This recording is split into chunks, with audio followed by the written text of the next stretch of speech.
Among the things you've learned that is interesting, where people have learned about the survey. In other words, who's getting the word out? What media is the high desert watching, listening to, getting their information from? Terry. It's a big gamut. So I get 4 newspapers every day. I get Daily Press, the Sun, the L.A. Times, the Wall Street Journal. I get 60 publications a month. So I think I read a lot and I hear a lot, and I really thought I had the media thing somewhat figured out. The social media dynamic in the high desert is wide and far. So our media partners have been Katrina Sievers with the Mojave River Valley News and Community News and Senior News. Steve Hunt has been a strong endorser for the Daily Press. Sun Newspapers helped us. Lola over at El Dorado Broadcasting been a huge supporter. Gabriel and Hugo at Victor Valley News is just great guys. J.R. Love with Love's Publications out there in Hellendale, so they have the Hellendale Shopper and the Spring Valley Breeze. So the whole gamut so far, social media seems to be winning out, probably 5-1 over print. Ted Alejandre, the superintendent of schools for San Bernardino County, and Barbara Alejandre, director of governmental affairs for San Bernardino County Superintendent of Schools, they're going to be sending out a notification to all their superintendents and employees of the school districts within the county, within the high desert. So that's going to have a spike. We're working very close with our great superintendent, Dr. Daniel Walden at Victor Valley College, and my good friend, Dr. Eva Bagg, out at Barstow. So hopefully they're going to encourage their faculty. Recently we've had Bill Combe of Desert West came down. Okay, so he's really engaged. We've had Manny with Manny Lopez with the Duck radio station. We've had Joe Lopez on out there. We've had Benny on Barstow. So the media, we've had Don Fish over in the field in Pinyon Hills.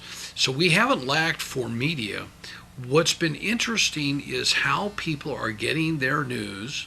Some people are turned off by what's going on throughout the country, so they don't even want to watch the news at all. So we're trying to work with Charter Spectrum. That's a bigger challenge than anything because they're based out in New York. But at the end of the day, part of what I'm going to do is report on who we talked to, where we got the support, who really stood by us.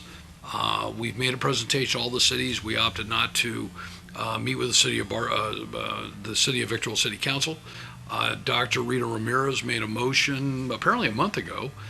She wanted me to do some workshops within the city. And I had said to her when she called me, I said, Dr. Ramirez, I don't do workshops.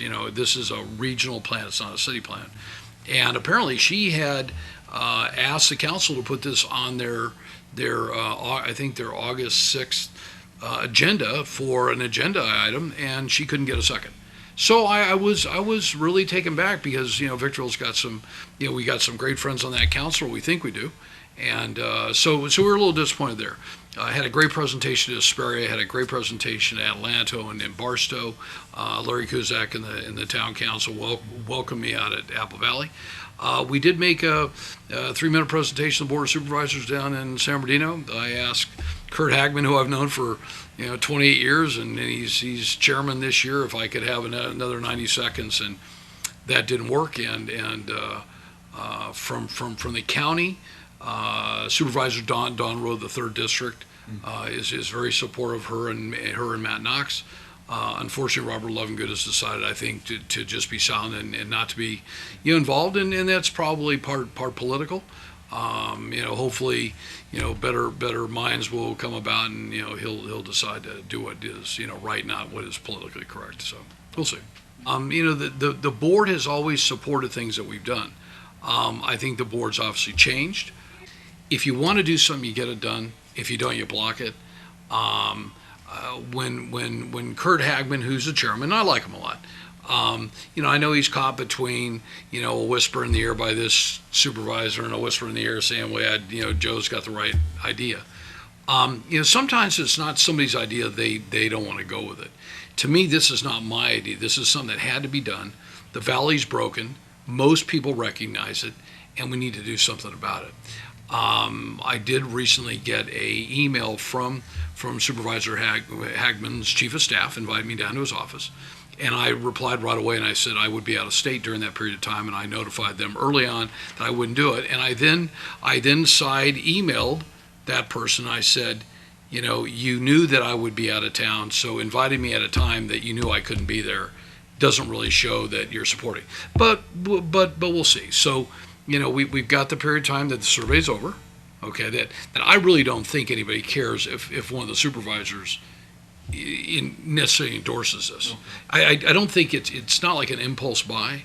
I think ultimately when the report comes out and I write the marketing section and say these are all the things that we did, that the public's going to make up their mind. The public's going to make up their mind because ultimately the private sector and the public sector, like it or not, are going to have to sit down, put the egos back in the back burner, and really figure out what's gone wrong, and hopefully they'll do it.